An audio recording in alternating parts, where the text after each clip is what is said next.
Здравейте и добре дошли в предаването "Как да успееш в чужбина". Това е един проект за успели българи по цял свят. Днес се намираме в Мюнхен, където ще ви срещнем с нашия следващ гост и след малко ще разберете защо той е толкова специален.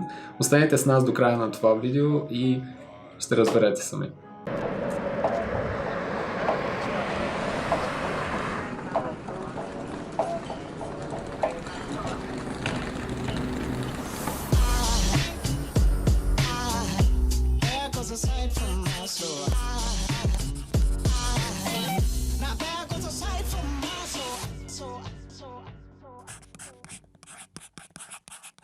Здравейте отново и добре дошли в проекта "Как да успееш в чужбина".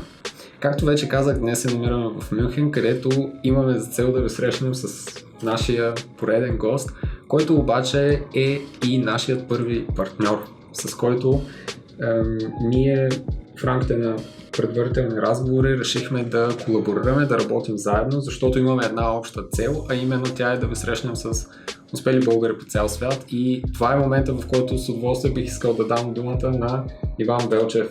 Добре дошъл в нашето предаване и представи се накратко за нашите зрители. Здравейте, аз съм Иван Белчев, на 35 години съм и от 8 години живея в Мюнхен, като от 4 години съм на свободна практика, работя като веб дизайнер. Това ми дава време и възможност да се занимавам с странични проекти, един от който е списание Амбиция. Това е едно онлайн списание, което, както и ти каза, има за цел да търси и да намира българи в цял свят, българи в България, които имат какво да разкажат. Имат една вдъхновяваща история, която ние, посредством интервю, ние имам предвид моя екип, разказваме на страниците на онлайн списание Амбиция. Добре. Кое те накара да дойдеш всъщност в Германия преди 8 години? Малко по-назад, ако се върнем, аз съм учил тук магистратура графичен дизайн и съответно след като дипломирах се върнах в България, там работих и живях 3 години. Върнах се отново в Германия, защото исках да просто разширя кръгозора си и да се занимавам с неща, които в Германия можеха да се случат тогава през 2011 година. Как се зароди идеята за проекта Амбиция и в последствие тази страхотна книга, която ти заедно с твоя екип създадохте? Аз изпитвах силно желание да се запознавам и да се срещам с българи от цял свят, да представям тези истории на други хора като мене, живеещи в чужбина. За жалост много малко информация има за хората в чужбина, за българите в чужбина. Повече сякаш се говори за тях като така малко негативно е отношението, доста малко се споделя. Прекалено много се обръща внимание на топ звездите, така да ги наречем, а малките истории остават на заден план. Моята цел беше наистина да ги намеря, да създам екип, който да ги търси, и така преди 4 години започнахме с списание Амбиция, като в продължение на 2 години създавахме онлайн съдържание, превеждахме го на английски за нашия сайт successstoriesmac.com, който всъщност показа на чужденците, на хората от цял свят българите. Много от тях, много от хората, да кажем един човек в Австралия, може би не знае къде се намира България. Един американец е чувал за Христо Стоичков, но не знае нищо повече за България. И след близо 1 милион преглеждания на нашите статии в английската версия, мога да кажа, че огромна част от тях вече знаят за българите и за България. Браво! Тоест, целевата група на този хубав проект е не просто българите в България и чужбина, а идеята е в допълнение към това да се достигне до повече хора чрез английската версия. Да научат повече за България, за това, че има много българи, с които самите ние трябва да се гордеем. Та дори и те да не са, както ти правилно каза, известни хора, звезди и така нататък, най-обикновени българи, които обаче сами по себе си са успели. Да. Което ме води до следващия въпрос. Ти спомена, че заедно с своя екип търсите тези успешни истории на наши сънародници. По кои критерии ги търсите хората и как по-точно, може би това ще е интересно за нашите зрители? Да. Когато започнахме, нямахме представа, че ще направим тази книга. В продължение на 2 години я създавахме. И вътре наистина има невероятни истории. 10 автори сме ги търсили. А как сме ги намерили? Всеки един от тях има различен начин. Аз бих разказал за моя начин. И той е на първо място да не са известни хората. Наистина да са, ако е възможно, това да е първото им интервю, което ще дадат. Това най-много ме радва. След това да имат какво да кажат. Не говорим за успеха като финансовото измерение. За мен това дори не е фактор, който може един финансово успял човек да каже аз съм успешен. Защото за мен успеха е свързан и с щастието. Щастие под различни форми. Едни хора са щастливи, защото имат семейство, други защото са реализирали своята идея, или бизнес или мечта, начинание. Защото в книгата има наистина хора, които туристи, хора, които са зарязали всичко и са почнали да обикалят света, бизнес идеи, художници, които са открили себе си след много години, примерно в банковия сектор и така нататък. Тоест една абсолютно пъстра, огромна палитра от различни личности.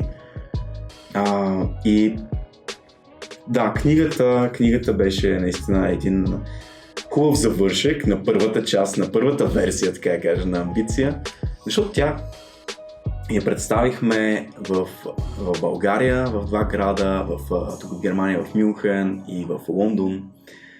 И тогава се срещнахме лице в лице за първи път с нашите читатели, някои от които не следяха от самото начало. И искам да кажа, че това беше наистина един от най-хубавите емоционални моменти, които съм преживявал с списание Амбиция. Добре, вече разказа за книгата. Какво предстои от тук нататък? Доколкото разбрах, предстои втора книга. Разкажи, може би, малко повече за нея, издай така малко вътрешна информация за нашите зрители, какво предстои и кога най-вече. Да, както казах, това много ми хареса с представянето на книгите, с създаването на един друг продукт от дигиталния. Една книга може да я държиш, може да я отвориш след 10 години и да видиш какво е било и какво е лицето на българите в момента.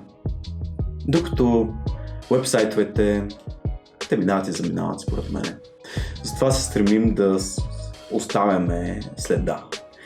Следващата книга, тя ще бъде в един малко по-различен вариант. Отново нашите герои, но ще вземем от нашите интервюта най-важното, ще го синтезираме и по този начин ще се получи една малка книжка, която ще е достъпна за абсолютно всеки в България, в книжарниците, за българите в чужбина. Както и тази книга също, тя може да се поръча дори и в Германия, в Англия с напълно безплатна доставка. И в цял свят, разбира се. Така че това предстои като книга, което наистина е един вълнуващ процес по издаването на книгата, защото са свързани с страшно много хора, голям екип, партньорства. Но следващото нещо, което е на 12 март 2019 година, е едно от първите ни събития. То е една серия от събития, които се казват Инициаторите. В Русе ще бъде първото от серията събития, като съм поканил 3 лектори в различни сфери. Това са култура, спорт и образование. И те в рамките на 20 минути ще разкажат за как са успели да създадат своите собствени истории, как са успели да създадат едни невероятни проекти, които са насочени към хората. Защото това търся наистина този личен контакт, който публиката може да осъществи с хора, които са инициатори на подобни проекти. Тъй като имаме зрители все пак от цяла България и чужбина, разбира се, но планирате ли ти и твоя екип да провеждате подобни събития в други градове в България, тъй като, доколкото разбирам, започвате от Русе, Да. но имате ли за предстоящите месеци готов план за други градове?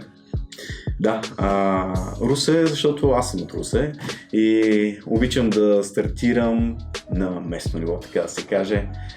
Все пак имам една огромна съпричастност към този град и общността, която е там. Стремя се да създавам неща за моята общност, която е българите в чужбина, русенци, хора от Германия. Така че ще има в София, ще има в Пловдив, в Мюнхен тук ще има. Това са плануваните неща в следващата година и половина да се случат. Надявам се нещата да бъдат достъпни до вас и да ги намерите близо с вас. Относно конкретните дати, предполагам, че ще бъдат публикувани на веб страницата ambicia.com, както и в социалните медии, Facebook предимно.